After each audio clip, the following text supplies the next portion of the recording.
Halo para penggiat K3, ketemu lagi dengan Kak Cideni. Nah, kali ini kita akan membahas pertanyaan-pertanyaan yang sudah masuk di YouTube-nya Kak Cideni dari para subscriber-subscribernya Kak Cideni. Kita bahas satu persatu.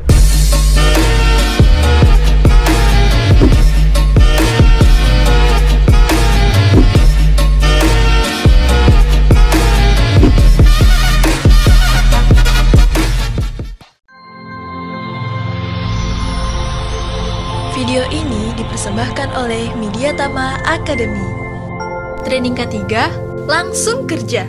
Pertanyaan pertama, terkait dengan dari Nurmasyita Akila. Bang mau tanya, kalau usia 30 peluang buat jadi K3 apa masih ada? Ada dong. Jadi kalau teman-teman semua, walaupun usianya sudah 30 tahun, asalkan teman-teman semua sudah memiliki kompetensi terkait dengan K3, minimal teman-teman harus punyalah sertifikat ahli K3 umum, yang mana teman-teman bisa ngelamar di semua bidang-bidang K3.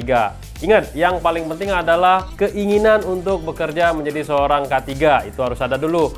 Kalau misalkan nih teman-teman ada tawaran, misalkan ya, gajinya, Pak gajinya nggak terlalu gede atau pas-pasan Pak, ambil dulu. Kenapa? Karena nanti teman-teman semua akan dinilai berdasarkan kinerja teman-teman semua. Apakah teman-teman semua sudah bisa menjadi orang K3 yang berkompeten. Ingat, kompeten itu ada 3 ya. Yang pertama adalah knowledge, teman-teman punya pengetahuan, ya dibuktikan dengan ijazah. Lalu skill, teman-teman harus punya kompetensi yang dibuktikan dengan sertifikat. Dan, surat pengalaman kerja. Dan yang terakhir adalah attitude. Itu yang harus teman-teman semua pada saat ngelamar kerja.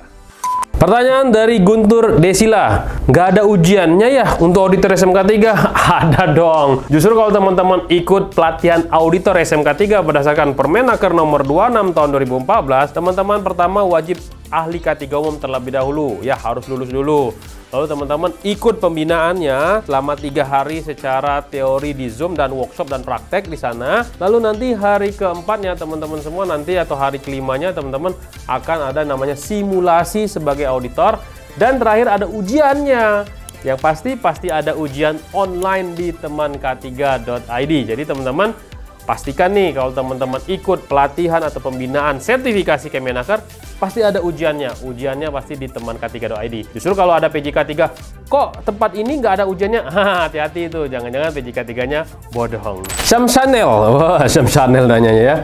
Salam kenal Pak Denny, mau nanya, apa saja yang harus dipelajari untuk menjadi seorang safety? Nah, kalau teman-teman semua misalkan nih, Pak, saya belum ada biaya nih untuk pelatihan ahli K3 umum misalkan ya.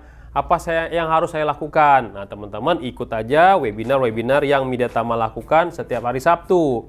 Nah, dari sana teman-teman akan belajar tuh, khususnya teman-teman bisa belajar terkait dengan HIRAK, Hazard Identification, Risk Assessment, and Risk Control. Itu dulu yang teman-teman harus kuatkan, bagaimana mengidentifikasi bahaya, bagaimana menilai risiko, dan bagaimana cara mengendalikan risiko.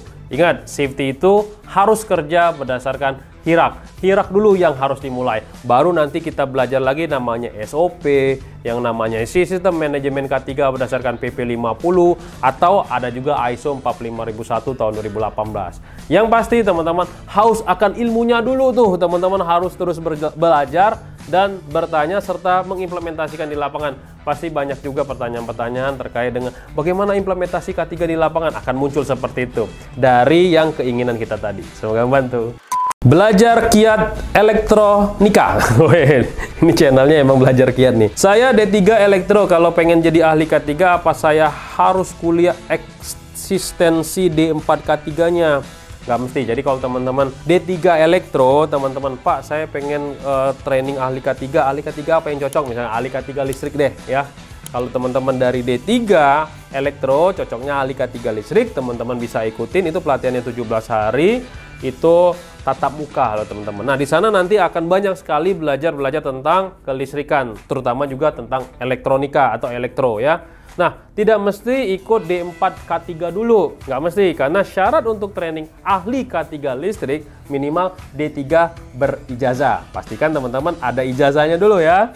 Kalau nggak ada ijazah atau SKL belum bisa. Dari Diari Iman, wah ini, apakah bisa bermodal sertifikat QHSE menjadi seorang HSE apakah wajib ikut AK3U dulu? Karena belum ada biaya nih, biayanya besar untuk ikut pelatihan AK3 umum. Nah, kalau teman-teman semua belum ada biaya, misalkan ya, terkait dengan untuk pelatihan AK3 umum, teman-teman bisa ikut webinar Media Tama yang sering dilakukan setiap hari Sabtu pukul 13 sampai dengan pukul 15. Nah, kalau teman-teman punya sertifikat K3 atau sertifikat HIOAC, lamar aja. Ya, misalkan ada lowongan terkait dengan K3 nih, teman-teman belum ada K3U. Lamar aja nggak apa-apa, cobain dulu. Siapa tahu ya, nanti dipanggil interview, dikesampingkan sertifikat ahli K3 umumnya. Siapa tahu. Tapi kalau misalkan teman-teman sudah punya biaya, punya waktu lah, punya rezeki, teman-teman ikutin ya untuk ahli K3 umum. Khususnya teman-teman yang minimal pendidikan D3 berijazah. Aditya Rahman, Mas, saya mau tanya, saya seorang anggota Damkar, apakah saya juga harus punya sertifikat ahli K3 umum? Nah, Damkar di mana dulu nih? Kalau di Damkar pemerintahan, lain lagi tuh kompetensinya. Tapi kalau teman-teman masuk ke dalam tim damkarnya di perusahaan, teman-teman sudah punya sertifikat damkarnya, minimal petugas peran kebakaran kelas D, itu sebenarnya udah cukup. Tapi kalau misalkan, Pak, saya pengen meningkatkan karir saya, selain di damkar, saya pengen bekerja di bidang K3 lebih mendalam lagi. Nah, teman-teman bisa lengkapin juga untuk pelatihan ahli K3 umum. Tapi ingat, syaratnya pendidikan minimal D3 berijazah.